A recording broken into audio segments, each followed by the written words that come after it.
अच्छी खबर में किंतु की गुंजाइश न रह जाए और बुरी खबर से परंतु सच्चाई ढूंढ कर लाए। ऐसी अच्छी और सच्ची खबरों के साथ आपके साथ मैं हूं नवजोत रंधावा। एक ऐसा शो जहां दिन की बड़ी खबर हम आपको आसान शब्दों में पॉइंट बाय पॉइंट समझाएंगे, यानी बड़ी खबर का सच्चा और अच्छा विश्लेषण। चीन से सटी सीमा पर गरजेगा जोरावर, पहाड़ों के योद्धा से पड़ोसी की परेशान होने की वजह क्या है, ये बताएंगे आपको।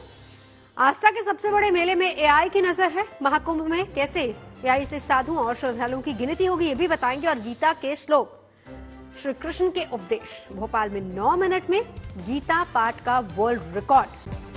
अच्छी और सच्ची खबरों में सबसे पहले हम बात स्वदेशी टैंक जोरावर की करेंगे, जिसका इन दिनों लद्दाख के न्योमा में ट्रायल चल रहा है। और इस ट्रायल के तहत इसकी फायर पावर, मोबिलिटी और प्रोटेक्शन को हर पैमाने पर परखा जा रहा है। और खबर यह है कि अगर लद्दाख जैसे हाई ऑल्टीट्यूड इलाके में जोरावर सभी पैमानों पर खरा उतरता है तो फिर इसे अगले साल भारतीय सेना के बेड़े में शामिल कर लिया जाएगा, जिसके बाद लाइन ऑफ एक्चुअल कंट्रोल पर भारतीय सेना की मजबूती और ज्यादा बढ़ जाएगी।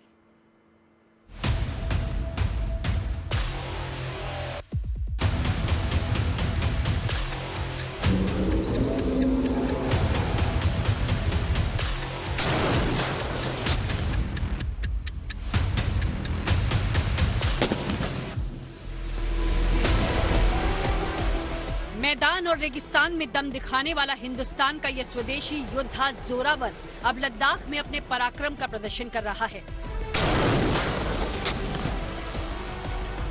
इस दौरान जोरावर के जोर को मोबिलिटी, प्रोटेक्शन और फायर पावर जैसे मानकों पर परखा जा रहा है, ताकि चीन से मुकाबले के लिए हाई एल्टीट्यूड एरिया में इसकी तैनाती सुनिश्चित की जा सके। खबर है कि लद्दाख के न्योमा में जोरावर का ये ट्रायल 21 नवंबर से चल रहा है, जो 15 दिसंबर तक चलेगा। लद्दाख से पहले जोरावर के जोर को रेगिस्तानी और मैदानी इलाकों में भी परखा जा चुका है, जहां मेड इन इंडिया ये टैंक सेना की उम्मीदों पर पूरी तरह से खरा उतरा। इस वक्त लद्दाख सरहद पर जोरावर टैंक की मोबिलिटी, उसकी मारक क्षमता और बाकी चीजें टेस्ट की जा रही हैं। और अब इस वक्त जब लद्दाख सरहद पर लाइट टैंक के ट्रायल चल रहे हैं, तो ऐसे में भारतीय सेना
हैं, वहां पे हम लोग को लाइट टैंक्स की जरूरत पड़ जाती है, जहां पे हम लोग को मैन्यूवरेबिलिटी और फ्लेक्सिबिलिटी उसमें ज्यादा रहे, लेकिन हम लोग का फायर पावर और प्रिसिशन उसका एकदम मेंटेन रहे। तो ये जो चीज है, जोरावर लाइट टैंक जो डेवलप किया जा रहा है डीआरडीओ और एलएनटी के साथ, जो जॉइंट डेवलपमेंट हो रहा है, वो एक बहुत बड़ा गेम चेंजर रहेगा इंडियन आर्मी के लिए। क्योंकि ऐसे जगहों पर जिस तरीके से मॉडर्न टैंक है, बस 25 टन का टैंक है, इसमें ढेर सारे स्वॉर्म ड्रोन्स और आर्टिफिशियल इंटेलिजेंस भी इसके साथ लैस हो रहे हैं। इसकी जो मैन्यूवरेबिलिटी कैपेबिलिटी रहेगी, तो जहां पे जो हम लोग के जो पासेस है, डिफाइल्स है, इन सब जगहों पर उसको बहुत आराम से वहां पे उसको हम लोग मैन्यूवर करके वहां पे प्लेस कर सकते हैं। वो सब चीजें अभी चेक किए जा रहे हैं, और जिसके वजह से भारत के लिए माउंटेनस एरियाज हो गया, या तो लद्दाख रीजन हो गया, तो अरुणाचल हो गया, ये बहुत बड़ा गेम चेंजर हो जाएगा। साथ ही साथ जिस तरीके से उसके जो लाइटनेस है, उसके वजह से जो हमारे ट्रांसपोर्ट एयरक्राफ्ट भी अगर देखें, तो 2 ऐसे टैंक उसको वो लोग ट्रांसपोर्ट भी कर सकते हैं, जिसके वजह से उसका हम लोग को स्विचिंग ऑफ रोल्स भी जहां पे हम लोग को रिक्वायरमेंट है, तो उसका हम लोग का एक स्ट्रेटेजिक डेप्थ, स्ट्रेटेजिक रीच भी उसका बढ़ जाता है, जिसके वजह से जो माउंटेनस एरियाज में जो हम लोग की जो लड़ाई होती है, चाइना के पास भी एक लाइट टैंक है उधर, और जिस तरह से हम लोग का जो फर्स्ट राउंड हिट प्रोबेबिलिटी भी उससे हम लोग का बहुत इंक्रीज हो जाएगा।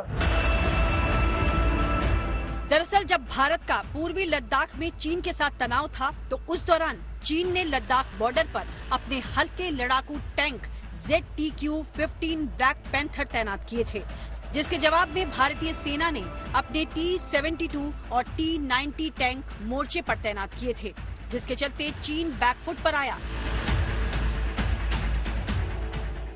हालांकि भारतीय सेना के T-72 और T-90 टैंक मैदानी और रेगिस्तानी इलाके के लिए मुफीद हैं, लेकिन हाई एल्टीट्यूड इलाकों में इनकी अपनी कमियां हैं। इसके चलते भारतीय सेना ने हल्के टैंकों की मांग की, जिसके बाद DRDO और L&T ने मिलकर हिंदुस्तान के स्वदेशी टैंक जोरावर को तैयार किया, ताकि सेना की जरूरत को पूरा किया जा सके। नॉर्मल मेल बैटल टैंक्स है, T-72 हो गया, T-90 हो गए, अर्जुन सीरीज हो गए, तो ये सब वहां पे ऑपरेट करने और मैन्यूवर करने में वहां पे काफी मुश्किल हो जाता है। तो जिस तरीके से जोरावर लाइट टैंक का जो हम लोग का डेवलपमेंट हो रहा है, जिसको इसके ट्रायल्स हो रहे हैं, उसके वजह से जो उसका फायर पावर है, उसका प्रोटेक्शन है, उसका मैन्यूवरेबिलिटी है, वो सब चीजें अभी चेक किए जा रहे हैं, और जिसके वजह से भारत के लिए माउंटेनस एरियाज हो गया, या तो लद्दाख रीजन हो गया, तो अरुणाचल हो गया, ये बहुत बड़ा गेम चेंजर हो जाएगा।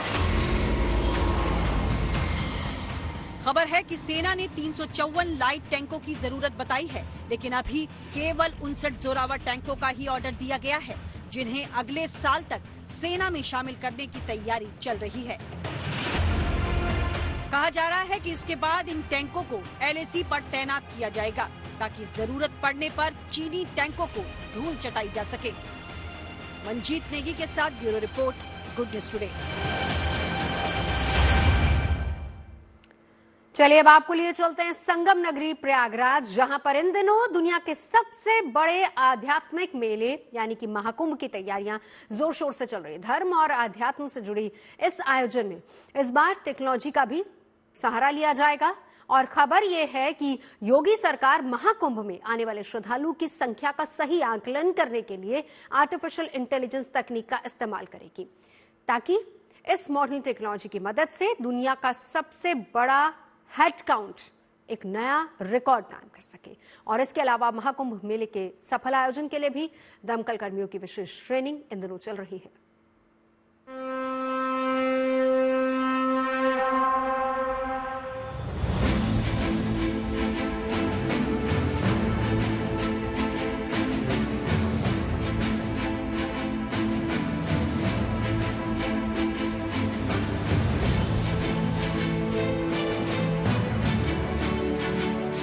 संगम का पवित्र किनारा, जहां 13 जनवरी से दुनिया का सबसे बड़ा आध्यात्मिक मेला लगने वाला है, जिसमें हजारों नहीं, लाखों नहीं, बल्कि देश और दुनिया से 40 करोड़ लोगों के आने का अनुमान लगाया जा रहा है। महाकुंभ में आने वाले इन श्रद्धालुओं की सही गिनती के लिए योगी सरकार इस बार आर्टिफिशियल इंटेलिजेंस तकनीक का इस्तेमाल करने जा रही है। जानकारी के मुताबिक योगी सरकार आर्टिफिशियल इंटेलिजेंस से लैस कैमरों की मदद से महाकुंभ में आने वाले हर एक श्रद्धालु की गिनती करने की कोशिश में है। ये महाकुंभ 2025 में जो भीड़ प्रबंधन के लिए हमारा सबसे बेसिक घटक होता है, हम लोग ICCC के माध्यम integrated control and command centre, जो पिछली बार 2019 के कुंभ में एस्टेब्लिश हुआ था, उसको हम लोग और एनहांस करके उसमें टेक्नोलॉजी का इनपुट, जिसमें AI का प्रयोग काफी स्तर से किया जा रहा है। इसमें हम लोग कई कैमरे, करीब 2000 के आसपास कैमरे इंस्टॉल कर रहे हैं। वो उसमें से कई कैमरों में AI बेस्ड सोल्यूशन रहेगा, जिससे फेस रिकॉग्निशन और भीड़ नियंत्रण में आसानी मिलेगी। हम लोग क्राउड का सही एनालिटिक्स भी कर सकेंगे। जानकारी के मुताबिक महाकुंभ में आने वाले श्रद्धालुओं को ट्रैक करने के लिए मेला क्षेत्र में 200 जगहों पर करीब 744 अस्थायी CCTV कैमरे लगाए जा रहे हैं, जबकि शहर के अंदर 268 स्थानों पर 1107 स्थायी CCTV कैमरे लगाए गए हैं। इसके अलावा 100 से ज्यादा पार्किंग स्थलों पर 720 CCTV कैमरे इंस्टॉल किए गए हैं, ताकि कोई भी श्रद्धालु छूट न जाए। इतना ही नहीं, इन हाईटेक CCTV कैमरों की मदद से क्राउड मैनेजमेंट और निगरानी का काम भी लिया जाएगा। मेन हमारा फोकस है भीड़ प्रबंधन, सकुशल यातायात, सुगम यातायात, और हमारा किस तरह से हम लोग पीक डेज पे हम लोग क्राउड को किस तरह से मैनेज करके इजीली सुगमता से उनको स्नान कराने के उपरांत उनके गंतव्य तक भेज सके। जितनी भी भीड़ भाड़ की जगह हैं उनको हम लोग AI बेस्ड इन चीजों से एनेबल करेंगे। मेला क्षेत्र भी है, उसके अलावा भी जैसे हमारा जो मेजर भीड़ का जो जैसे स्टेशन है वहाँ पर। कुंभ के सफल आयोजन के लिए तकनीक के अलावा भी दूसरे कई जरूरी इंतजाम मेला क्षेत्र में किए जा रहे हैं। दमकल विभाग इन दिनों ऐसी तैयारियों में जुटा है जिसके तहत कुंभ के दौरान ड्यूटी करने वाले कर्मचारियों को आग बुझाने की ट्रेनिंग दी जा रही है। इस तरह खड़े होंगे जो मैंने बताया, सब कुछ करने बाद सील तोड़ी, पिन निकाली, गार्ड निकाला, दोनों हाथों प्रयोग करता हमने इसको दबाना है। ये नीचे हैंडल ऊपर इसका लीवर है, इसको दबाएंगे इस तरह से, इसको हल्का मूव करेंगे, आसपास से आपको बुझा देगा। महाकुंभ के दौरान मेला क्षेत्र में आने वाली गाड़ियों में आग लगने की सूरत में कैसे हालात से निपटा जाए, इसके लिए भी ट्रेनिंग दी जा रही है। ज्यादातर इलेक्ट्रिकल व्हीकल्स में लिथियम आयन की बैटरी होती है, ई रिक्शा होता है, बहुत सारा चलेगा मेला क्षेत्र में, उसमें इसका प्रयोग किया जाता है इस तरह की बैटरी का। फिर जितने वायरलेस सेट्स हैं उसमें क्या आता है, हम लोग के मोबाइल में भी लिथियम आयन बेस बैटरी लगी होती है। तो जब ये गर्म ज़्यादा हो जाती है तो टेम्परेचर सेंसिटिव होती है और इसमें आग पकड़ लेती है।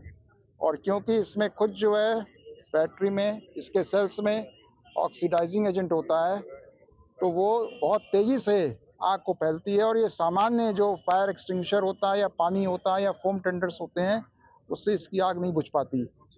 तो इसके लिए स्पेशलाइज्ड फायर एक्सटिंग्विशर ये 500 की संख्या में हम लोग इसको क्रय कर रहे हैं। और जितने भी चार्जिंग स्टेशंस होंगे इलेक्ट्रिकल व्हीकल्स के या पार्किंग प्लेसेस होंगे, वहाँ पर हम लोग इनको रखेंगे। इस बार महाकुंभ में जिस तरह से तकनीक और ट्रेनिंग के बूते श्रद्धालुओं की सुरक्षा पर जोर दिया जा रहा है, उससे न केवल मेले के सफल आयोजन में मदद मिलेगी, बल्कि देश और दुनिया से आने वाले श्रद्धालुओं की सुविधा भी सुनिश्चित होगी। प्रयागराज से आनंद राज के साथ bureau report, good news today. आगे बढ़ते हैं, बात करेंगे गीता पाठ को लेकर बने वर्ल्ड रिकॉर्ड की।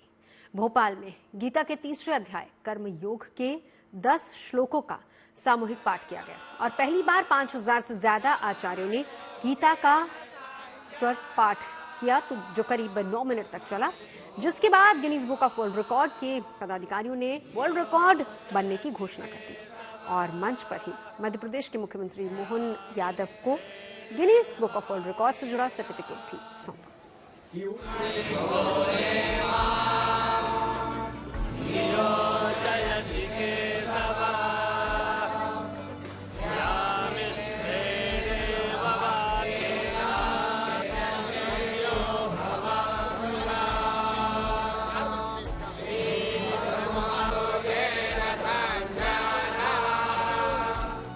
भोपाल के लाल परेड ग्राउंड में श्रीमद् भागवत गीता के श्लोक अनवरत गूंजे।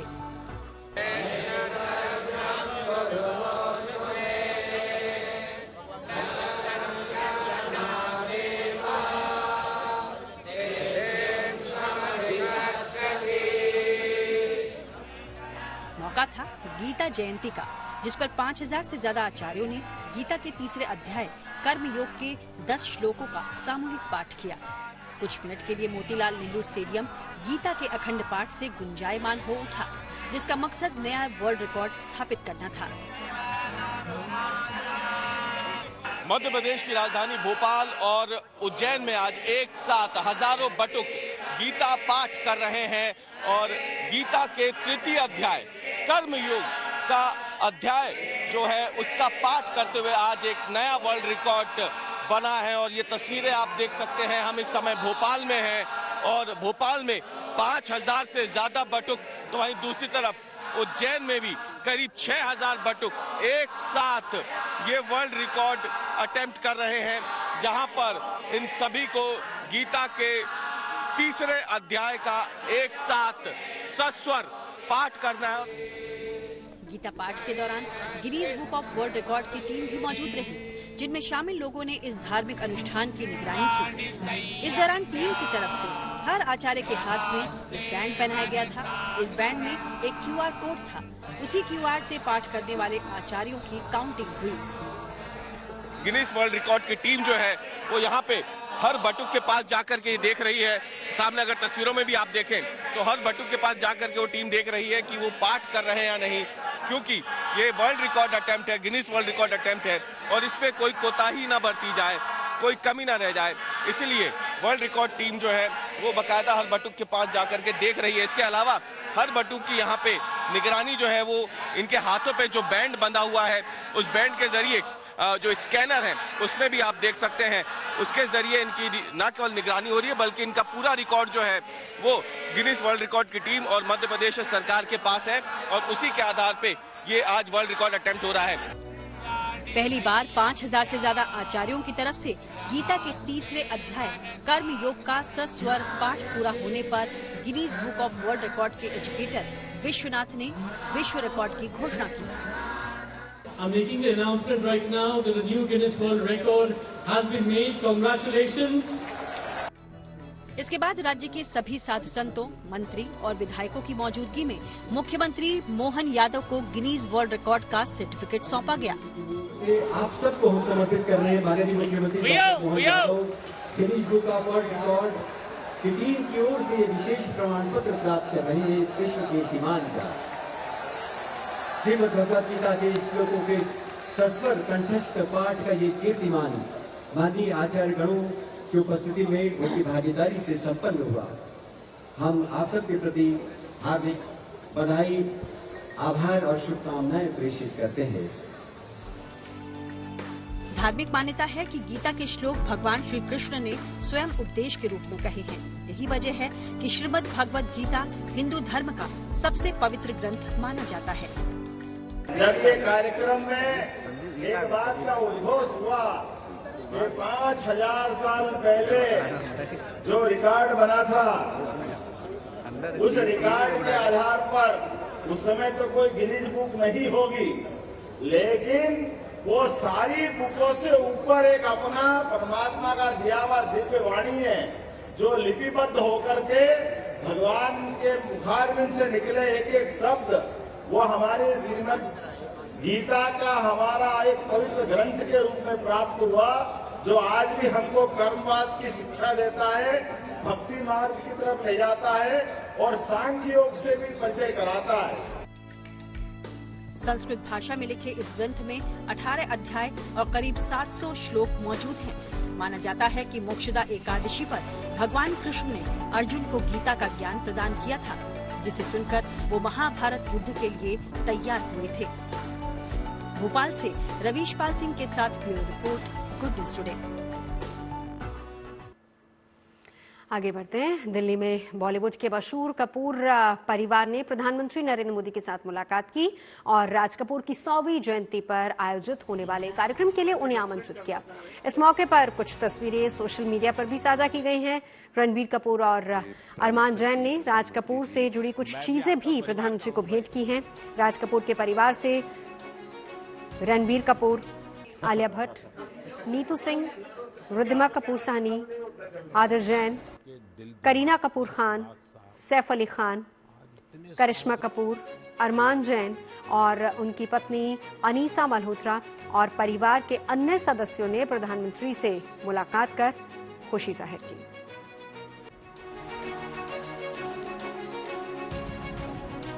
आइनॉक्स लिमिटेड और फिल्म हेरिटेज फाउंडेशन 14 दिसंबर को फिल्म निर्माता अभिनेता की 100वीं जयंती मनाने के लिए फिल्म महोत्सव का आयोजन कर रहा है। 13 से 15 दिसंबर तक 34 शहरों के 101 सिनेमा घरों में आयोजित होने वाला ये महोत्सव राज कपूर के सिनेमा को समर्पित होगा।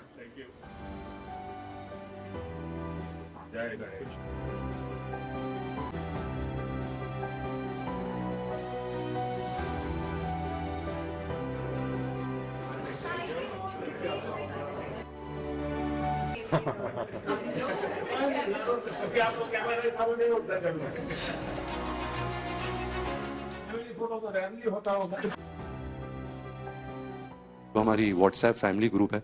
हम एक हफ्ते से सिर्फ ये डिसाइड करें कि हम कैसे आपको कहेंगे प्राइम मिनिस्टर जी, प्रधानमंत्री जी। रीमा बुआ मेरे को रोज फोन करके पूछ रही है क्या मैं ये बोल सकती हूँ, क्या मैं ये वो बोल सकती हूँ। मैं भी आपका परिवार का हूँ भाई, आपको जो मर्जी पड़े वो बोलिए। बहुत अच्छा रट गया। आदरणीय प्रधानमंत्री श्री नरेंद्र मोदी जी। कट।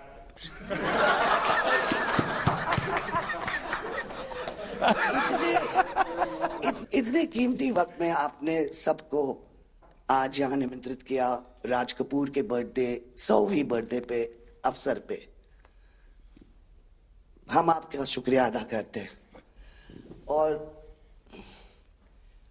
पापा की पिक्चर के गाने की 2 लाइन याद आ गई। मैं ना रहूंगी, तुम ना रहोगे, लेकिन रहेंगी निशानियां।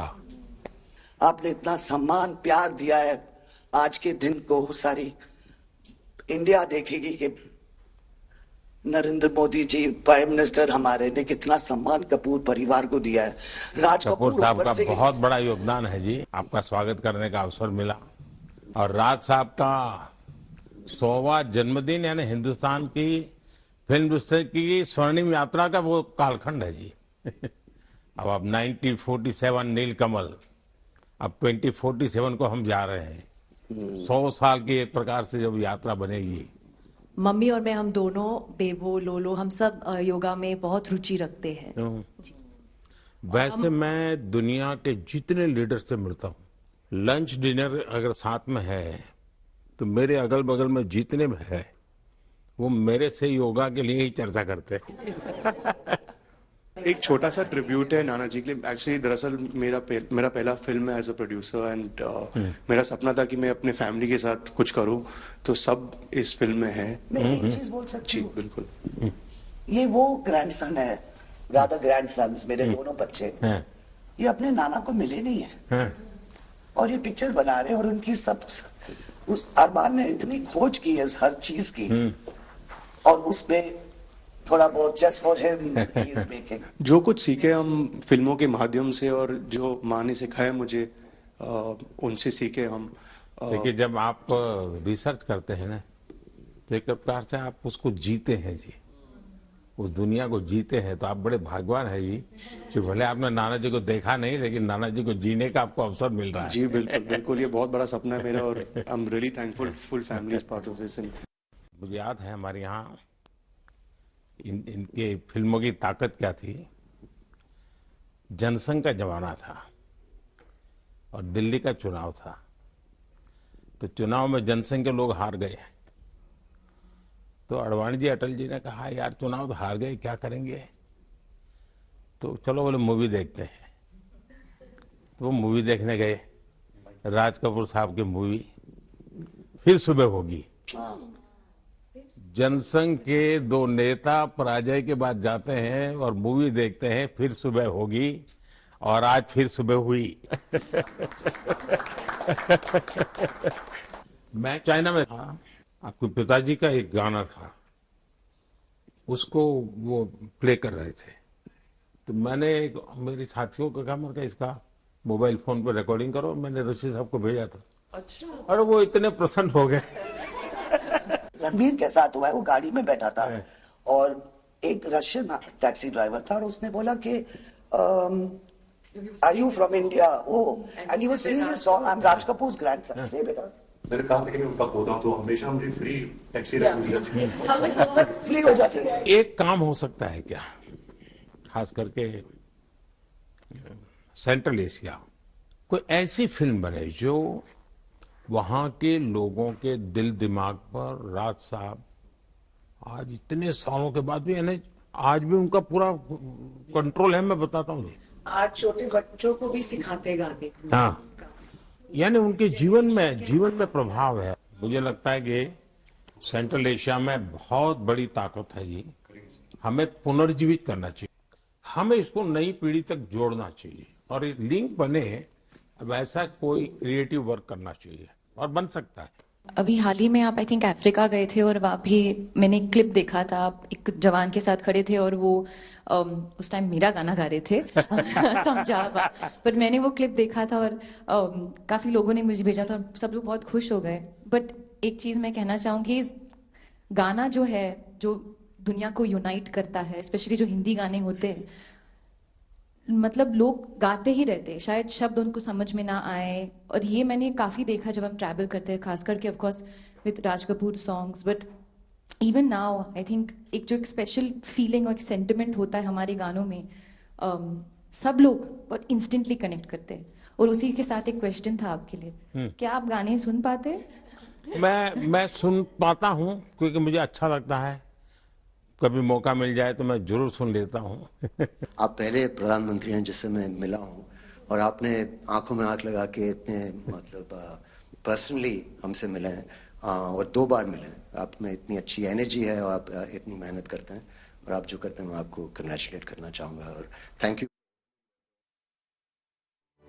खबरें सच्ची होनी चाहिए, अच्छी खुद ब खुद लगती हैं। Navjot Randhawa signing off. आप सुनते रहिए गुड न्यूज, देखते रहिए गुड न्यूज टुडे।